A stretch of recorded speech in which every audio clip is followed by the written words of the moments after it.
Welcome to the latest episode of the series How to Paint Miniatures. Today we'll be painting the last giant from the Dark Souls, the board game. If you're new on the channel and are interested in more painting tutorials, consider subscribing to follow up our content. To start this project, you need the following colors. Once again, I'd like to thank Andra for sending us this expansion to paint, and if you missed Nick's review on it, you can check the link I added on the video. I started this mini by priming it in full black, and I'm going to paint the first layer of the stone with Mechanical Standard Grey.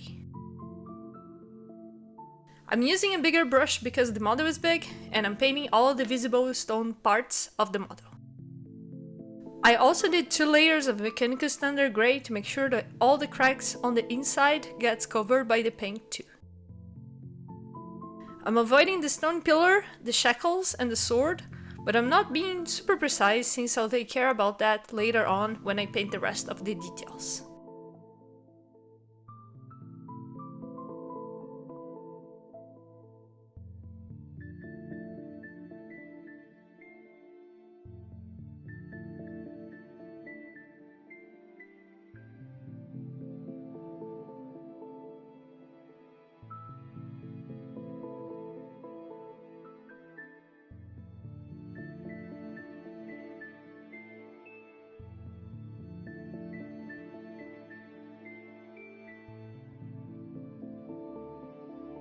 For the next step, I'll use Zendri Dust to paint the base of the stone pillar.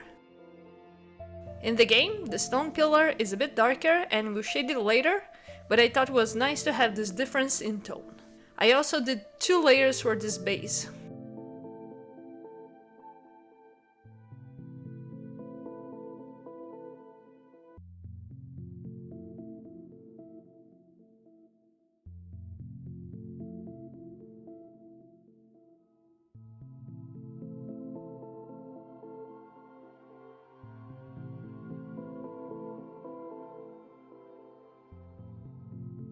I'm going to use Iron Warriors to paint the shackles of the last giant.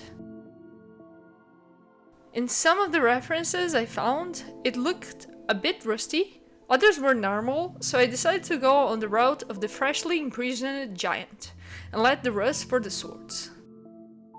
I'm going to use a smaller brush to paint these details, taking care not to paint the grey of the stone.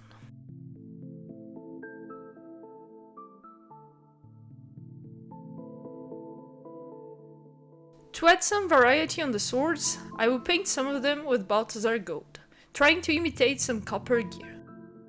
I want to support the fantasy that a lot of different warriors try to bring this monster down before you defeated him. So different heroes means different equipment.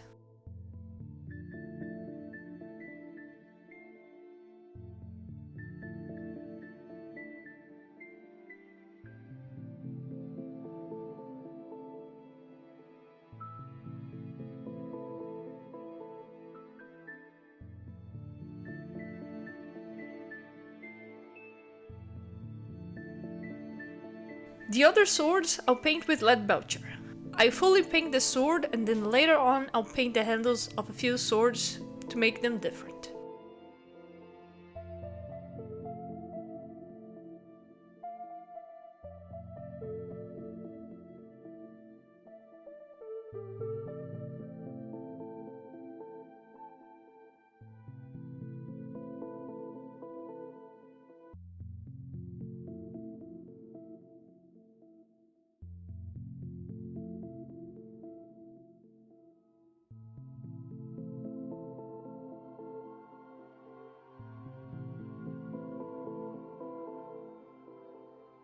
Once it dried, I use Hinox hide to paint the handles.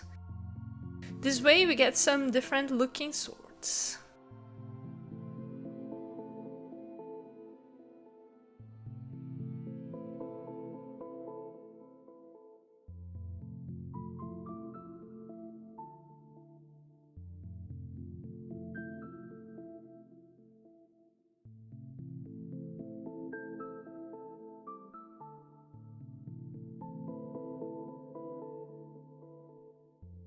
Back to the stone pillar, I'll mix Zendri Dust with Catacomb Flash in a ratio of 1:1 and water to brush the pillar edges. giving a worn look to the pillar. Let it all dry, and that's all for the base.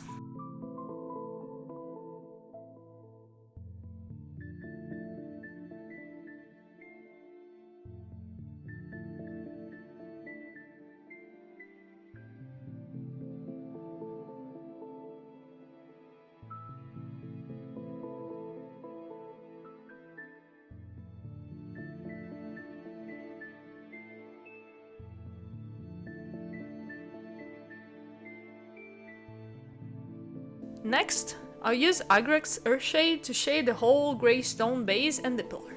This will make the cracks of the stone skin more apparent and darken the tone of the grey and dust colors.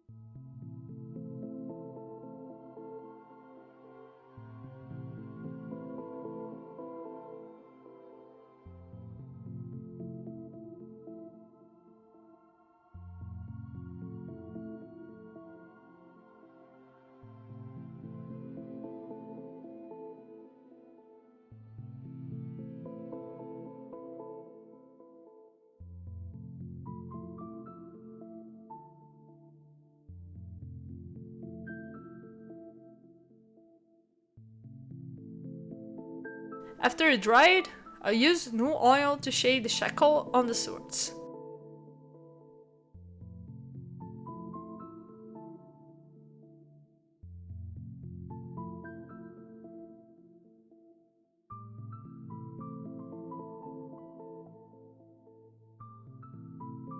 Let it all dry again, and we use Longbeard Grey to dry brush the grey stone part of the mini only.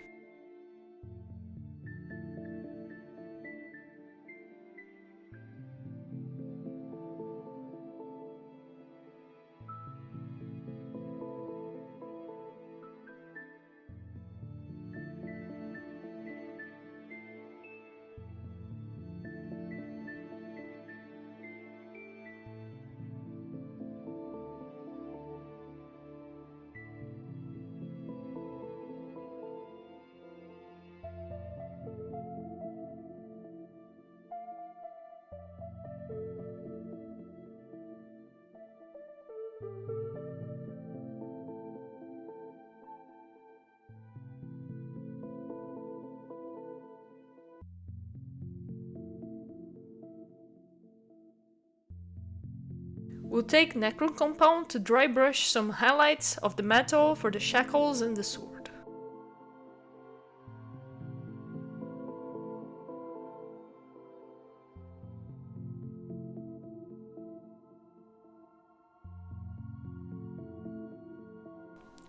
Getting to the final touches part, since I didn't do any base for the Dark Souls board game, I'll paint it fully in Abaddon Black.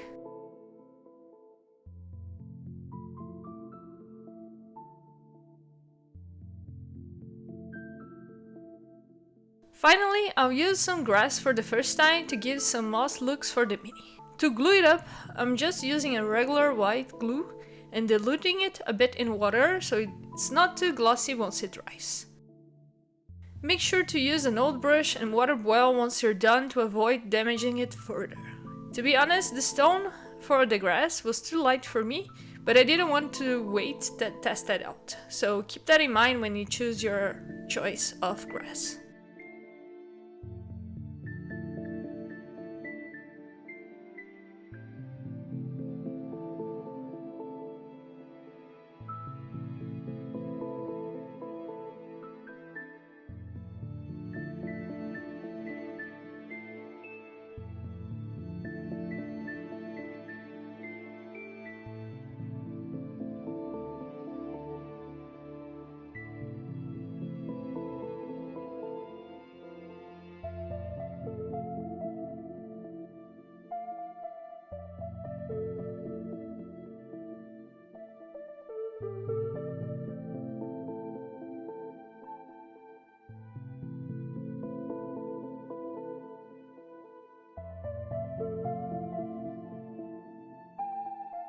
And this is the final result. I hope you enjoyed this tutorial, and if you have any constructive feedback, questions or suggestions, don't hesitate to drop in the comment section below. If you still haven't done so, hit the bell button to get a notification when the next episode is up. See you next time!